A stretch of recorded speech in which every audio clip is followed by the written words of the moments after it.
সঞ্জীব আর কাকুলির বিয়েটা ছিল পাড়ার আলোচনার কেন্দ্রবিন্দু। প্রেম করে বিয়ে, দুজনের চোখে মুখে ছিল ভবিষ্যতের হাজারো স্বপ্ন। প্রথম দিকে তাদের ফ্ল্যাটের জানলা দিয়ে প্রায়ই দেখা যেত দুজন মিলে সন্ধ্যায় চা খাচ্ছে, হাসছে, সিনেমা নিয়ে গল্প করছে। সঞ্জীব অফিস থেকে ফিরেই ডাক দিত, কাকুলি আমি এসেছি। কাকুলি ছুটে এসে দরজা খুলতো। অফিসে খুব কষ্ট হলো? সঞ্জীব ক্লান্ত হাসি দিয়ে বলতো, তুমি থাকো বলেই সব কষ্ট মুছে যায়। অর্ণব জন্ম নিল সেই সংসারে। ছোট্ট অর্ণবের হাসি যেন আরও শক্ত করে বেঁধে রাখল পরিবারটাকে। তখন মনে হতো এই সংসারে কোনো দিন অশান্তি ঢুকবে না। কিন্তু সুখের আকাশে খুব দ্রুত কালো মেঘ জমল। অফিসে বাড়তি কাজের চাপ, বাজার দর বৃদ্ধি, ছোটখাটো ভুল বোঝাবুঝি, সব মিলিয়ে শুরু হলো কলহ। প্রথমে সামান্য কথা কাটাকাটি, আজ ডালটা বেশি পাতলা হলো কেন? তুমি বাজার থেকে যা আনো সবই খারাপ। কাকুলি ভেতরে ভেতরে কষ্ট পেত। সে ভাবত একটা সময় কত ভালোবাসা ছিল, এখন শুধু অভিযোগ। সঞ্জীবও বিরক্ত হতো, এত কথা বললে সংসার চলবে কিভাবে? ঝগড়া প্রতিদিন বাড়তে লাগলো, আর সেই ঝগড়ার সাক্ষী হলো অর্ণব। দিনের পর দিন একা সংসার সামলাতে গিয়ে কাকুলি ভেঙে পড়ছিল। রান্না, কাপড় ধোয়া, অর্ণবের দেখাশোনা, শরীরের যত্ন কিছুই ঠিকমতো করতে পারছিল না। একদিন ভাত পরিবেশন করতে করতে বলল, তুমি একদিনও আমার কষ্টটা বোঝো না সঞ্জীব। সঞ্জীব ভুরু কুঁচকে বলল, আমিও কি সুখে আছি? সারা দিন অফিসে হাড় ভাঙা খাটুনি করি। কাকুলির চোখে জল এলো। সে বলল, কষ্ট আমিও করি, কিন্তু তোমার চোখে আমি শুধু ভুল করি। প্রতিবেশীরা অশান্তির আওয়াজ শুনতে শুনতে বিরক্ত হয়ে উঠল। মিসেস মুখার্জি কাকুলিকে ডেকে বললেন, বৌমা রাগ করো না, সংসার মানেই মান অভিমান, তুমি একটু সহ্য করো ছেলের খাতিরে। কাকুলি কেঁদে ফেলল, মাসিমা আমি কি শুধু সহ্য করার জন্যই বেঁচে আছি? আমিও মানুষ, আমারও তো শান্তি দরকার। মিসেস মুখার্জি দীর্ঘশ্বাস ফেলে চুপ করে গেলেন। অশান্তির চূড়ান্ত রূপ দেখা দিল এক রাতে। ঝগড়া চলছিল তীব্র, চিৎকারে ফ্ল্যাট কেঁপে উঠছিল। হঠাৎ অর্ণব এসে মায়ের আঁচল ধরে কাঁদল, মা বাবা ঝগড়া করো না, আমি ভয় পাই। তার চোখে জল, গলা কাঁপছে, কিন্তু রাগে অন্ধ দুজনের কারোর কানে সেই কান্না ঢুকল না। সঞ্জীব দরজা আছড়ে বেরিয়ে গেল। কাকুলি ধপ করে চেয়ারে বসে পড়ল। অর্ণব কোণে গুটিসুটি মেরে কাঁদতে লাগলো। সঞ্জীবের মাথায় এখন ঢুকে গেছে সন্দেহ। কাকুলির ফোনে মাঝে মাঝে অচেনা নাম্বার থেকে ফোন আসতো। একদিন সে জিজ্ঞাসা করলো, কার সাথে কথা বলো তুমি? কাকুলি বিরক্ত হয়ে বলল, আমার ছোটবেলার বন্ধু, অযথা সন্দেহ করো না। কিন্তু সঞ্জীবের চোখে বিশ্বাস নেই।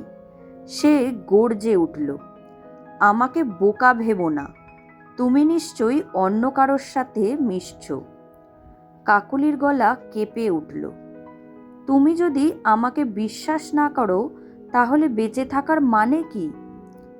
ঝগড়ার এক পর্যায়ে কাকুলি বলে ফেলল, তুমি না থাকলেই আমি শান্তি পাব, মরে যাও তুমি। ঘরটা মুহূর্তে নিস্তব্ধ।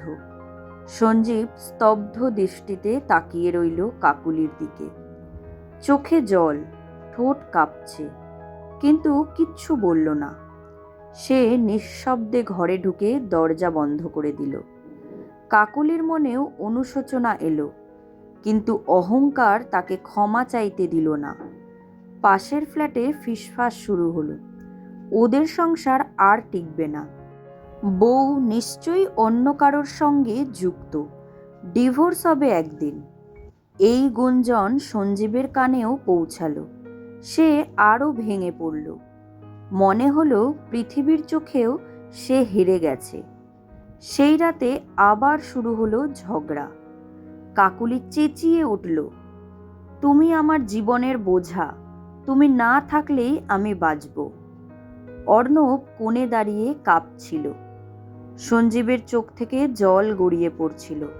সে কিছু বলল না, শুধু গিয়ে বসে রইল বিছানায়।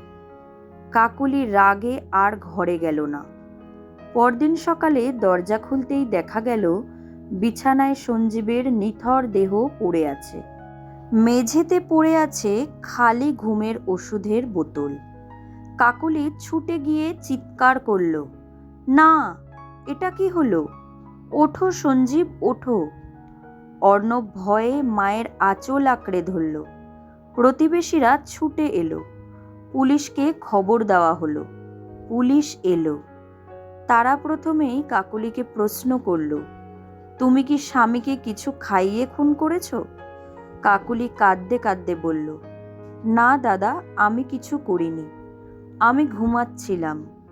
প্রতিবেশীরা বলল, ওদের ঝগড়া প্রায়ই হতো, কাল রাতেও চেঁচামেচি শোনা গেছে। সব আঙুল যেন কাকুলির দিকেই উঠল। অর্ণবকে আলাদা করে নিয়ে গেল পুলিশ। নরম গলায় জিজ্ঞাসা করল, বাবা কি করছিল কাল রাতে?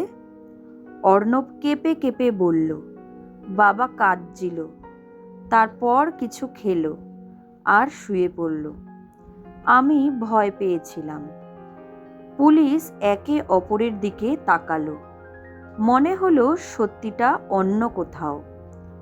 পোস্টমর্টেম রিপোর্ট এলো। লেখা আছে, সঞ্জীব অতিরিক্ত ঘুমের ওষুধ খেয়ে আত্মহত্যা করেছে। শরীরে কোনো আঘাতের চিহ্ন নেই। এটা কোনো খুন নয়। নিজের জীবন নিজেই শেষ করেছে সে। তদন্ত বের হলো আসল কারণ। মৃত্যুর আগের রাতে কাকুলির সেই কথাই ছিল শেষ আঘাত, তুমি না থাকলেই আমি শান্তি পাব। এই বাক্যই সঞ্জীবের ভেতরটাকে গুঁড়িয়ে দিয়েছিল। একজন স্বামী, একজন মানুষ নিজেকে আর প্রয়োজনীয় মনে করতে পারেনি। সেই যন্ত্রণায় তাকে ঠেলে দিয়েছিল চরম সিদ্ধান্তে। পুলিশ কাকলিকে ছেড়ে দিল, কিন্তু সমাজ কি তাকে ক্ষমা করল? প্রতিবেশীরা বলল, হাতে খুন করনি, কিন্তু কথার ছুরি দিয়ে স্বামীকে মেরেছ। কাকলি প্রতিদিন অপরাধবোধ নিয়ে বাঁচতে লাগলো। রাতে বিছানায় শুয়ে কান্না থামতো না। নিজেকেই সে অপরাধী মনে করত। সবচেয়ে বেশি ক্ষতিগ্রস্ত হলো অর্ণব। সে ছোট, কিছুই বুঝতে পারে না, শুধু প্রশ্ন করে, মা, বাবা কেন নেই? কাকুলি কোনো উত্তর দিতে পারে না, শুধু চোখ মুছে নেয়। অর্ণবের শৈশব থেকে হারিয়ে গেল হাসি। এই গল্প প্রমাণ করে দিল, খুন শুধু অস্ত্র দিয়ে হয় না। রাগের মুহূর্তে বলা একটি বিষাক্ত কথাও একটি জীবন কেড়ে নিতে পারে।